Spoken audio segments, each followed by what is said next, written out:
Hello, and welcome to the Vertical Drop Viking. I'm Josef, and today we're going to be diving into the coaster news of the week. The biggest news of the week is Six Flags has changed the terms, conditions, and prices of all of their silver, gold, and prestige passes. Most notably, the All Parks Passport has been removed from the Gold Pass for all the parks.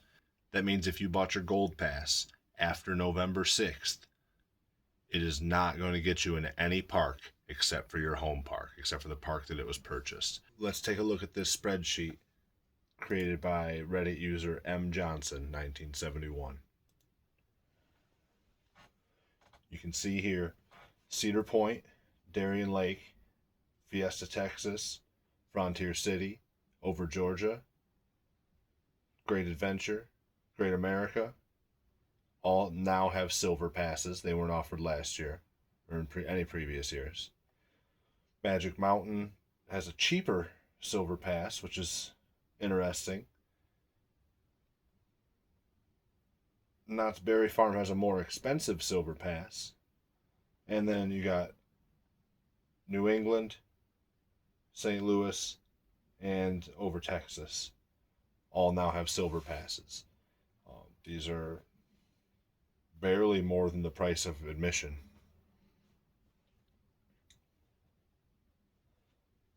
Then on to, again, what I said, what I think is the biggest news of the week. The all park passport has been removed from the Gold Pass for all parks except for Great Escape, Hurricane Harbor Splashtown, Michigan's Adventure, Schlitterbahn Galveston, Schlitterbahn New Braunfels, Valley Fair, and Worlds of Fun. So obviously, if you bought your Gold Pass before November 6th of this year, your all park passport is still fine.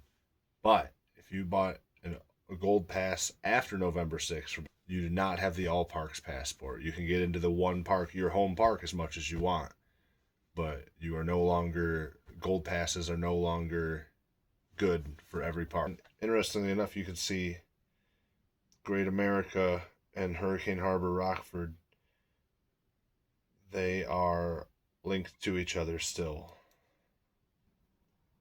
And then you have price increases for the Gold Pass at Canada's Wonderland, Carowinds, Cedar Point, Darien Lake, Frontier City, King's Dominion, Knott's Berry Farm, and price increases for the Prestige Pass, $25 more expensive at Cedar Point, up to $250 a year, and Frontier City, $26 up to $125 a year. Although Frontier City, notably, their Prestige Pass was only $99 before now. So I think ultimately a lot of us saw something like this coming, that the Gold Pass was too cheap, honest, for like for what they're offering, and the ability to walk into any park all year for $100 was too good of a deal. I believe that this upcoming season we're going to see bigger crowds, and that Six Flags and Cedar Point are going to be trying to monetize the crowds while we're in the parks. Get us to pay upcharge fees, get us to pay for upcharge rides, get us to pay for photo passes, get us to pay for food, get us to pay for drinks, souvenirs. More, I think they've expressed they're trying to find more ways to monetize crowds while we're in the parks. I think the strategy up to this point has been, let's build those crowds up, get them in the door, and then we can make money on them afterwards. How they plan on doing that remains yet to be seen. I feel like they already do a pretty good job of squeezing money out of people while they're in the park. So I'm not sure how they plan to diversify that. Maybe they have innovative ways that crowds will like, that I will like even. Maybe it's going to be nickel and diming you all the way. I do not know. What do you think is going to happen? Sound off in the comments. Either way, obviously, the era of the $100 all park passport is over, and the era where we see how that worked out for them begins, well, in the spring, I suppose. But that's what's happening in Six Flags and Cedar Point this week.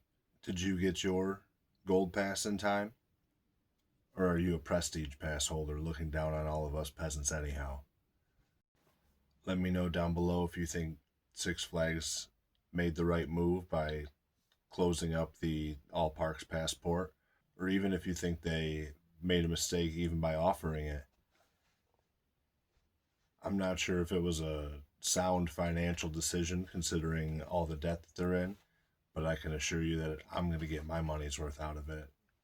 My 2026 Parks Pass paid for itself already in 2025, and I don't intend to let it go to waste next year either. Thank you so much for watching. Consider giving the video a like if you enjoyed it, hitting subscribe if you want to see more coaster content, and sharing the video with anyone who you think might be interested. It really helps grow the channel. I've been Josef, Vertical Drop Viking out.